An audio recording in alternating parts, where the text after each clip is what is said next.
Hello everyone, my name is Anmol Yadav and thumbnail देख के ये पता चल ही गया होगा कि टॉपिक किस चीज़ के बारे में रहेगा। Time travel. आज मेरा मन किया तो सोचा बता दूं, और जिसको मन नहीं है वो वैसे भी जा सकता है बिना गाली दिए। So is time travel possible? Theoretically yes, practically no. Complicated भी है, मतलब आज नहीं तो कल हो सकता है। Can we see back in time? ऊपर देखो, पंखे को नहीं, ना ही रूफ को, छत को। छत पे चले जाओ, तब ऊपर देखो स्टार्स को, जो गैलेक्सीज में डिफरेंट टाइम, मतलब डिफरेंट काइंड्स, जो अलग अलग तारे होते हैं तो उनकी स्पीड अलग होती है ट्रैवल करने की। लाइट ईयर्स की बात कर रहा हूँ मैं, और जिसे लाइट ईयर्स के बारे में नहीं पता तो मैं बता देता हूँ कि लाइट ईयर्स जो है एक यूनिट ऑफ टाइम है। मतलब पहली बात तो लाइट की स्पीड जो है वो 2,99,700 समथिंग कुछ करके है। गलत तो नहीं बताना चाहता, चेक कर लेता हूँ। 2,99,792। ओके, ये बस 2 यूनिट रह गए थे, हो जाती हैं। तो इतनी स्पीड होती है किलोमीटर पर सेकेंड। सो अगर लाइट की स्पीड इतनी है,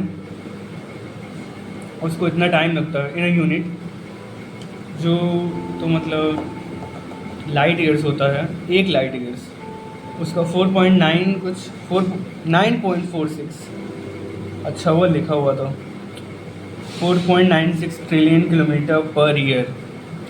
समझ रहे हो यहाँ पे कि मतलब ट्रिलियन में है, मतलब कितने लोग मरेंगे, पैदा होंगे, कितने लोग फिर मरेंगे, पैदा होंगे, री इनकारनेशन, मतलब जो भी दुनिया भर की चीज़ें होके चली भी गई होंगी, तब तक वो हट ही रहा होगा।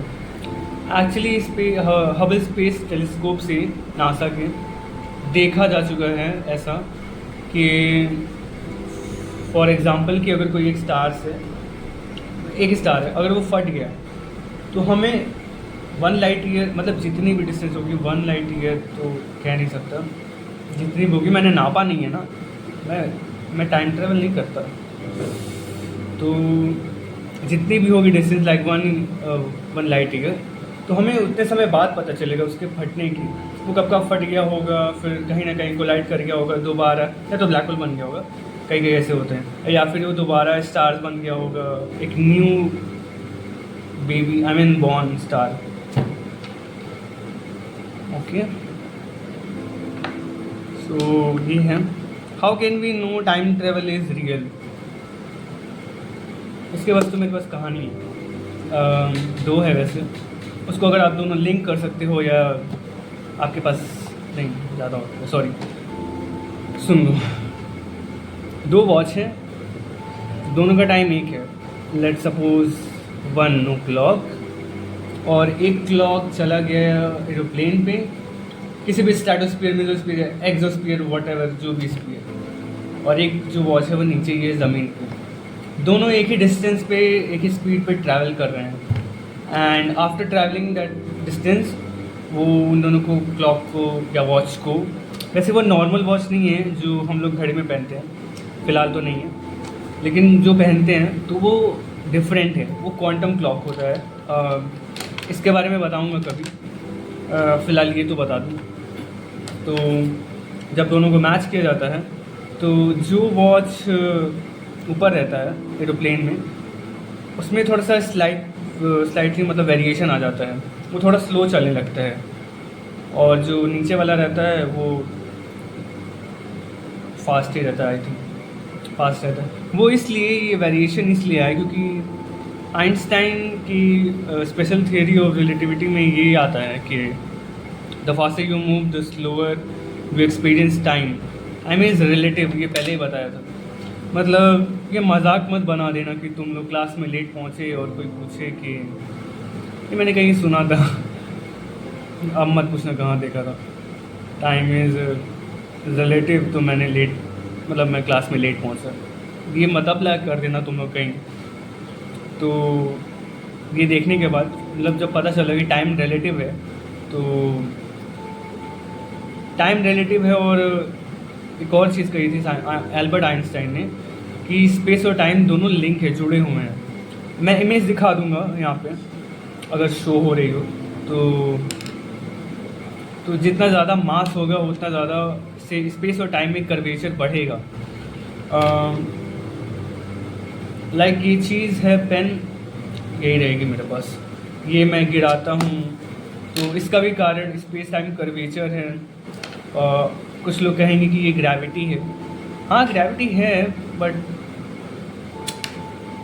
कॉम्प्लिकेटेड है समझाना। अगर मैं सम डायग्राम अगर यहाँ पे दिखा सकता हूँ तो अगर देख के भी समझ जाओ तो तुम लोग जान जाना कि मेरे कहने का क्या मतलब है, ठीक है। तो 100 ईयर्स एगो एल्बर्ट आइंस्टाइन ने मतलब ये थ्योरी दी थी कि स्पेस और टाइम दोनों लिंक्ड हैं एंड स्पेस टाइम कर्वेचर में ऐसे बदलाव होते हैं। लाइक लाइट की स्पीड को कभी ऐसा कैप्चर तो नहीं किया जा सकता, क्योंकि जो लाइट की स्पीड है और वो जिस स्पीड से चलती है उसमें मास नहीं होता है। अगर हम लोग ट्राई करना चाहें कि लाइट की स्पीड से इन अ रॉकेट की ट्रैवल कर सकें तो वो पॉसिबल नहीं है, क्योंकि एक तो रॉकेट में मास होता है और वैसे भी बहुत होता है। तो जब लाइट की स्पीड से ट्रैवल करेंगे तो जो मास है वो बढ़ जाएगा, इनफाइनाइट चला जाएगा आई थिंक, और जो टाइम है वो स्लो चलने लगेगा। वी एक्सपीरियंस टाइम स्लो, जैसे कि मैंने ये एरोप्लेन वाला बताया था।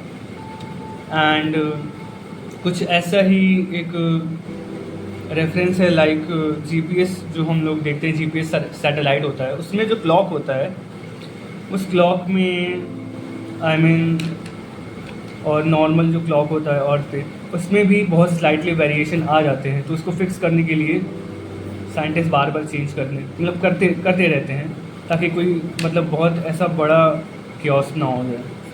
तो ये है, प्रैक्टिकली अभी तो पॉसिबल नहीं है टाइम ट्रैवल, लेकिन हाँ लिमिट है। हम लोग ऐसे बहुत सी चीज़ें हैं जो लिमिटेड हैं, बट ज़्यादा कुछ कह नहीं सकते हैं।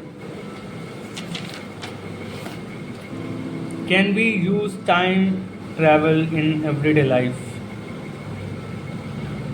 ये मुझे नहीं पता, ये क्वेश्चन कहाँ से आ गया, मैंने लिखा ही क्यों। सीधी सी बातें नहीं कर सकते हैं। मतलब अगर आप मूवीज़ इंटरस्टेलर वैसे वो देखनी चाहिए, वो एक बार देख लेनी चाहिए। क्रिस्टोफर नोलन ने बनाई है, ओपेनहाइमर भी उन्होंने बनाई है, मोस्टली साइंटिफिक चीज़ों पे ही है। तो खैर छोड़ो। अगर आप बैक टू द फ्यूचर देखते हो या फिर डार्क देखते हो नेटफ्लिक्स पे, तो मतलब ऐसे इमेजिनरी और डिल्यूजन में रहना छोड़ दो। अभी it can be but it is not right now, ये अभी पॉसिबल नहीं है। तो बस यही था। और अगर कुछ अच्छी चीज़ें अगर लगी कि पता चली हैं या जिन्हें नहीं पता था उनके लिए, तो प्लीज़ कमेंट कर देना, लाइक करो या ना करो मुझे क्या, बस गाली मत देना। Okay, thank you, bye.